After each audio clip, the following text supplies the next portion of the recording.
महंगाई का नाम लीजिए तो पेट्रोल, डीजल, रसोई गैस पर आकर बातें रुक जाती हैं।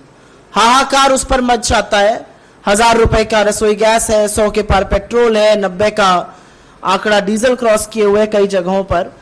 तो हाहाकार उस पर मचता है और इस मंच के माध्यम से भी हम लोगों ने कई बार सोती हुई सरकार को जगाने का प्रयास किया है। लेकिन वस्तुतः स्थिति जो है वो और भी शर्मनाक है और समझ में नहीं आता ये सरकार ऐसा क्यों कर रही है। अमृतकाल कहा जाता है बार बार। मोदी जी या उनके मंत्रियों से जब बात करिए तो वो कहते हैं अमृतकाल है।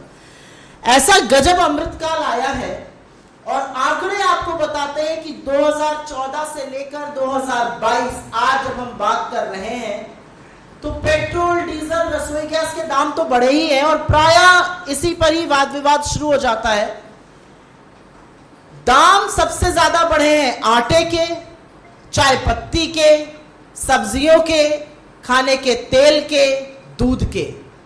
और एक बेस ईयर कंपैरिजन होता है जो अभी कंज्यूमर प्राइस इन्फ्लेशन हम लोग जो ट्रैक करते हैं, रिटेल इन्फ्लेशन, खुदरा इन्फ्लेशन, जिसकी दर 6.95% है अभी, उसका बेस ईयर से अगर हम कंपैरिजन देखें तो जनवरी 2014 से मार्च के अंत 2022 में परसेंटेज वाइज जिन चीजों का दाम बढ़ा है उसमें 299 चीजों की एक लिस्ट होती है सीपीआई में। उसमें से 235 चीजों का दाम, करीब करीब 80% चीजों का दाम पेट्रोल के मुकाबले ज्यादा बढ़ा है 2014 से लेकर 2022 तक।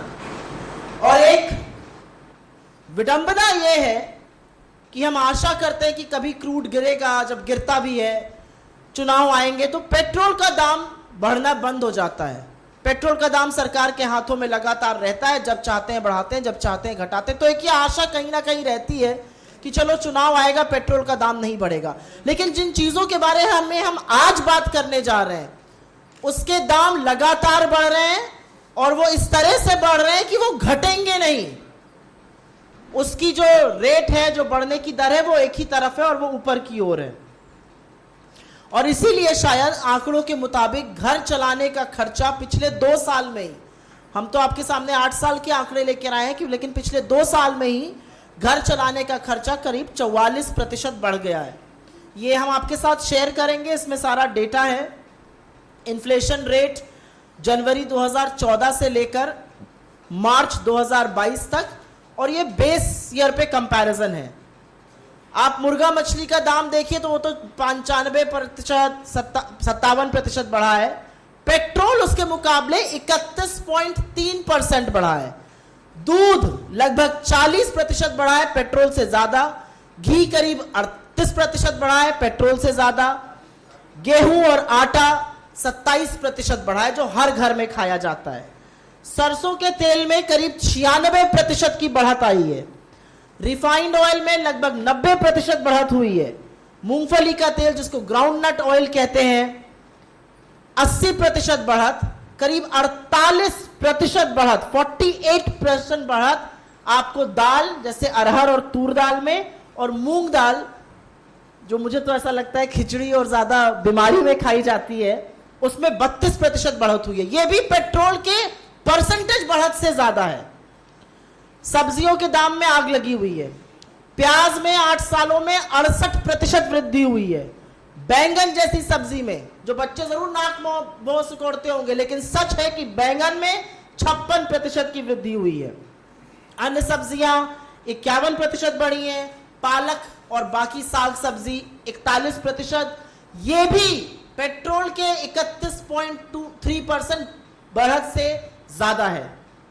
अस्पताल में इलाज का खर्चा 71.6% बढ़ा है पिछले 8 सालों में।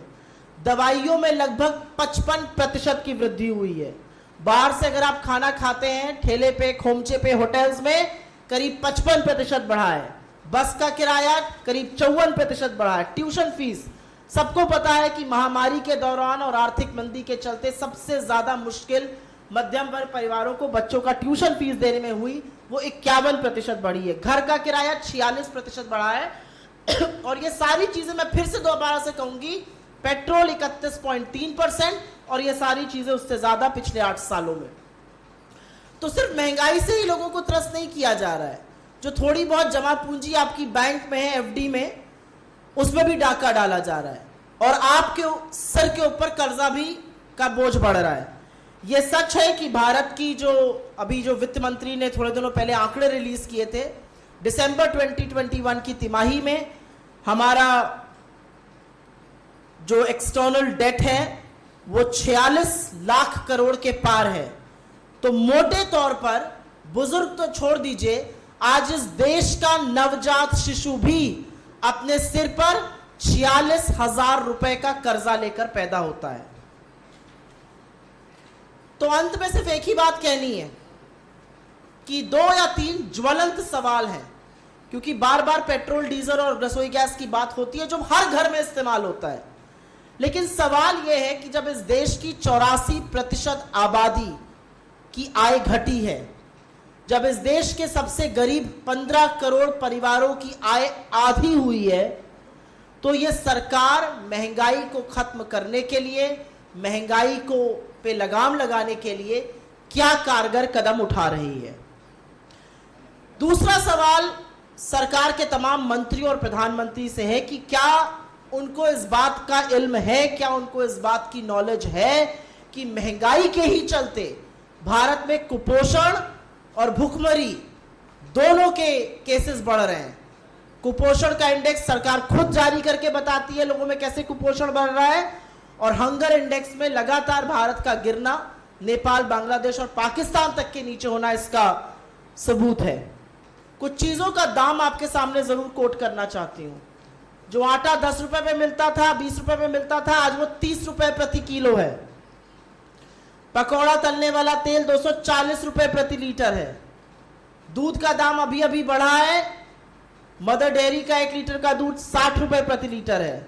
और ये सारी वो चीजें हैं, और मैंने जानबूझकर इन 3 चीजों को लिया है क्योंकि ये हर घर में, मध्यम वर्ग में, निम्न मध्यम वर्ग में, गरीबों के यहाँ, अमीरों के यहाँ, सबके यहाँ इस्तेमाल होती हैं।